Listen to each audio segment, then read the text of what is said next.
I went on a business trip for a few days a long time ago. Fortunately, I was able to find a low-cost day-to-day apartment for rent near my workplace. I took the time after landing in the afternoon to have dinner, then carried my luggage to the apartment where I would be staying. The apartment that I rented was on the 3rd floor.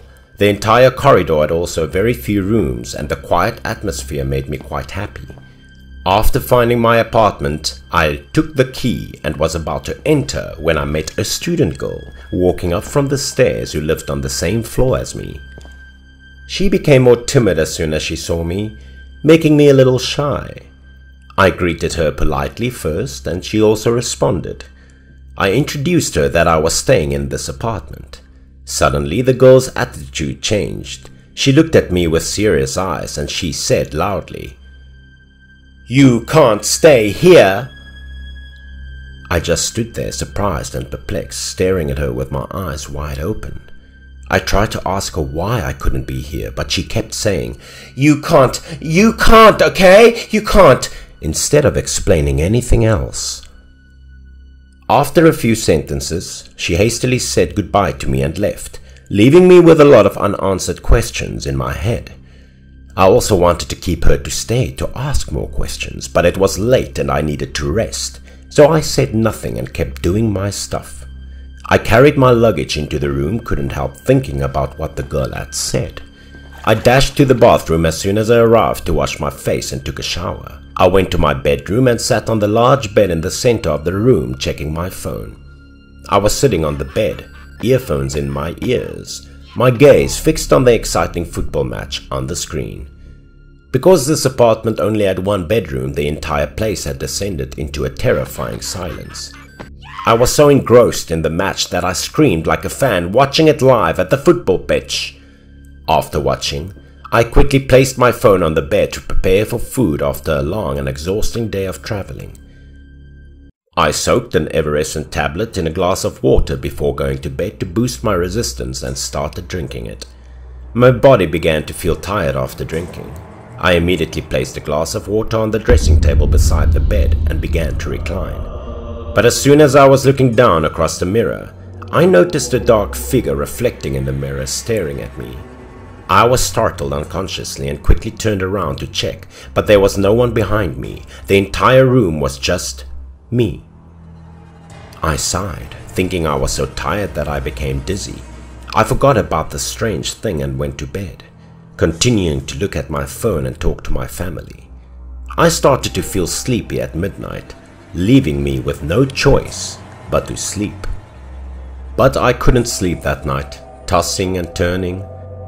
There was always a feeling in my heart that a certain heat was blowing up from under my bed. I started sweating on my brows, and the room had been drained of air, leaving only unpleasant hot air and a suffocating burning smell. I had the impression that someone was sitting behind me at the time, but I couldn't open my eyes to see because I was so tired, until the heat and burning smell became unbearable that I awoke, opened my eyes quickly and saw a thick grey smoke flying in front of me. I turned around in fear, startled. Two people as black as coal appeared in front of my eyes. Smoke erupted from their entire bodies and sat at my feet. Their bodies emitted the revolting odor of burnt meat. They didn't say anything and sat quietly on the bed face down, eyes fixed on some unknown space. I tried to rub my eyes and regain my composure while staring at the two people in front of me. They appeared to be real human beings, but they had no skin, and the flesh beneath had been burned to black, revealing the muscles deep within the body. The biggest and most muscular one appeared to be a man, as his body looked to be very solid. I believed the person next to me was a woman. I saw her flesh melting in the smoke like an ice cream under the sun. I believed this was a prank by the apartment owner to defraud me of my rent, so I quickly drew up the blanket, sat up, and inquired as to who these two strange people were and why they were in my room. Both of them did not respond. Instead, they turned to face me with their deformed faces.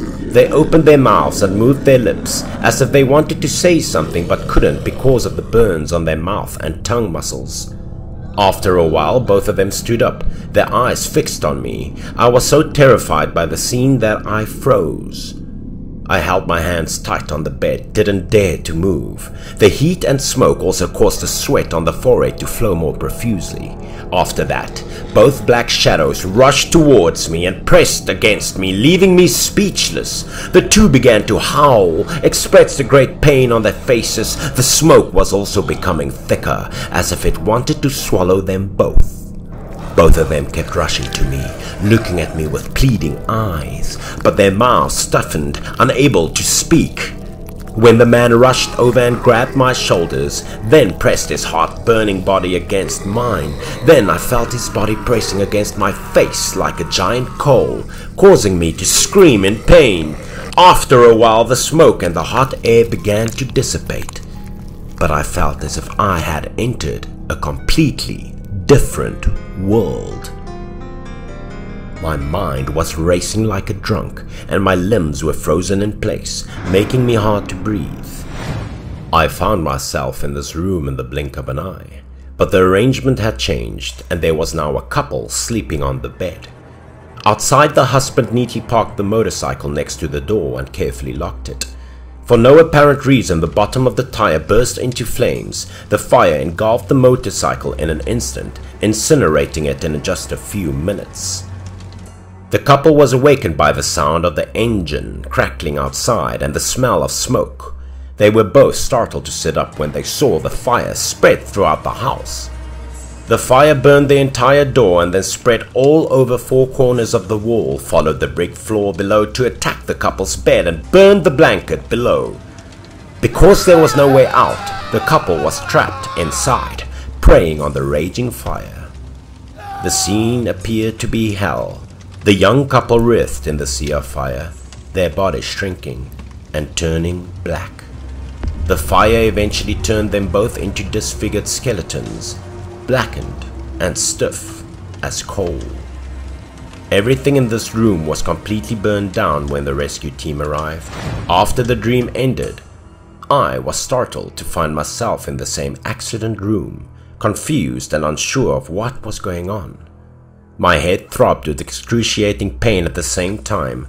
I had to try to hold my head before crawling up, only to discover that I had been lying on the ceramic floor for who knows how long. I exhaled laboriously.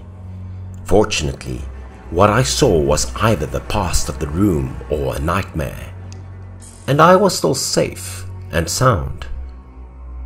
I was haunted by the nightmare.